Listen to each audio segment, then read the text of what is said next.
আসসালামু আলাইকুম। আমি আলী হোসেন রাজ নতুন আরেকটি ভিডিওতে স্বাগত জানাচ্ছি। তো আমি কখনো ভাবিনি এরকম ভিডিও আমার করতে হবে। তো অনেক দুঃখে কষ্ট নিয়ে আমি এই ভিডিওটি করতেছি। তো দেখেন, বাড়ির কাজ কমপ্লিট, শুধুমাত্র এই মেইন গেটটা লাগানো বাকি। তো এটা কি কারণে হয়েছে সেটা আপনাদের বলতেছি।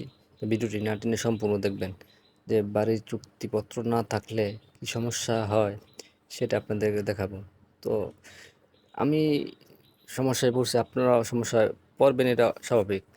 কারণ আমার যে কাজটা আমি করতেছি উনি একজন আমার আত্মীয় হয়, যার মাধ্যমে কাজটা নিয়েছি। উনি আমার বাসার আন্টির ভাইটা। হ্যাঁ, তো ওনার মাধ্যমে এই কাজটা নেওয়া। তো ঘটনা হয়েছে, ওনার সাথে যে আমার কন্ট্যাক্ট হয়েছে, যা যা ডিমান্ড ছিল সম্পূর্ণ আমি ওনার কাজ করে দিয়েছি। তো ওনার সাথে আমার কন্ট্রাক্ট ছিল যে সপ্তাহ শেষে যতজন কাজ করবে তো খোরাকি দিয়ে দিবি। তো আমি মেনে নিয়েছিলাম। তো উনিও দিয়ে দিয়েছে টাকা, সমস্যা নেই, ওইটাও সমস্যা না। তো সমস্যা যেটা হয়েছে, শুধু উনি মেন গেটটা লাগানো বাকি রাখছে। হ্যাঁ, এখন যদি উনি আমার সাথে হিসাবে বসে, তো উনি হিসাবে বসতে আমি চাই, কিন্তু উনি বসে না, যে এখনও আপনার কাজ বাকি আছে। তো আমি বললো, আপনি গেট আইনা দেন, আমি লাগাইয়া দিই, আপনার সাথে হিসাবে বসি। তো উনি ওইটাও করতেছে না। আমি বলতেছি যে এখন এটা বাদ দিয়ে আপনি হিসাব ভাঙিয়ে ফেলেন। তো উনি ওইটাও করতেছে না। তো দেখা গেছে যদি এখন একটা ডকুমেন্ট থাকতো, তো দুইটা লোক দিয়ে এটা সমস্যাটা সমাধান করা যেত। তো উনি বলতেছে যে না, আপনার 1 মাসের ভিতরে আমি এই গেটটা লাগাবো, ওই 1 মাস পরে আপনার সাথে আমি হিসাবটা ভাঙবো। তো এই ভিডিওটি করার উদ্দেশ্য হলো আপনারা যাতে এরকম সমস্যায় না পড়েন, সেই জন্যই আমি এই ভিডিওটি করা। তো উনি যে যা যা ডিমান্ড করছে, যা যা কাজ ছিল আমি কমপ্লিট করে দিছি। তো এখন উনি হিসাবে বসতেছে না। তো এখন যদি আমার কাছে ডকুমেন্ট থাকতো, স্ট্যাম্প থাকতো, তখন তখন কিন্তু উনি আমার সাথে এই কাজটা করতে পারতো না।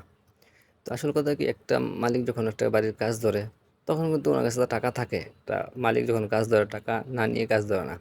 তখন কাজ যখন শেষ পর্যায়ে আসে, তখন দেখা গেছে কিছু টাকা রড সিমেন্টওয়ালায় পাবে, ইট বালুওয়ালায় পাবে, হ্যাঁ, গ্রিলওয়ালায় পাবে। তখন দেখা যাচ্ছে রাজমিস্ত্রি কন্ট্রাক্টরদেরও টাকা আটকায় দেয়। হ্যাঁ, এই সমস্যায় যদি না পড়তে চান, তাহলে আপনাকে অবশ্যই একটা স্ট্যাম্প রাখতে হবে, হ্যাঁ, চুক্তিপত্র থাকতে হবে। তো উনি এখন বলতেছে যে 1 মাস পরে, সামনের মাসে 1 তারিখে উনি আমার সাথে হিসাব ভাঙবে। তো বেশ ভালো কথা, আমিও মানছি, সমস্যা নাই কি।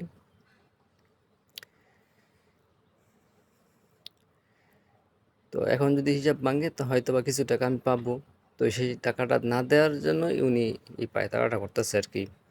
হ্যাঁ, তো জানি না ভিডিওটি দেখে কার কতটুকু উপকার আসবে। তো আপনারা সচেতন হবেন। অবশ্যই বাড়ি করার আগে আপনারা চুক্তিপত্র করে নেবেন, এই সমস্যায় যাতে না পড়তে হয়। হুম। তো এখন আসছিলাম ওনার কাছ থেকে কিছু টাকা নিতে, যেহেতু আমি ওনার কাছে টাকা পাবো। তো আজকে শুক্রবার, আর ওনার সাথে একটা তাগদা দেওয়া ছিল যে কবে আনবেন। তো উনি ডেট দিছে, তো ডেটও মানলাম। কিন্তু উনি বলতেছে যে 1 মাস পরে।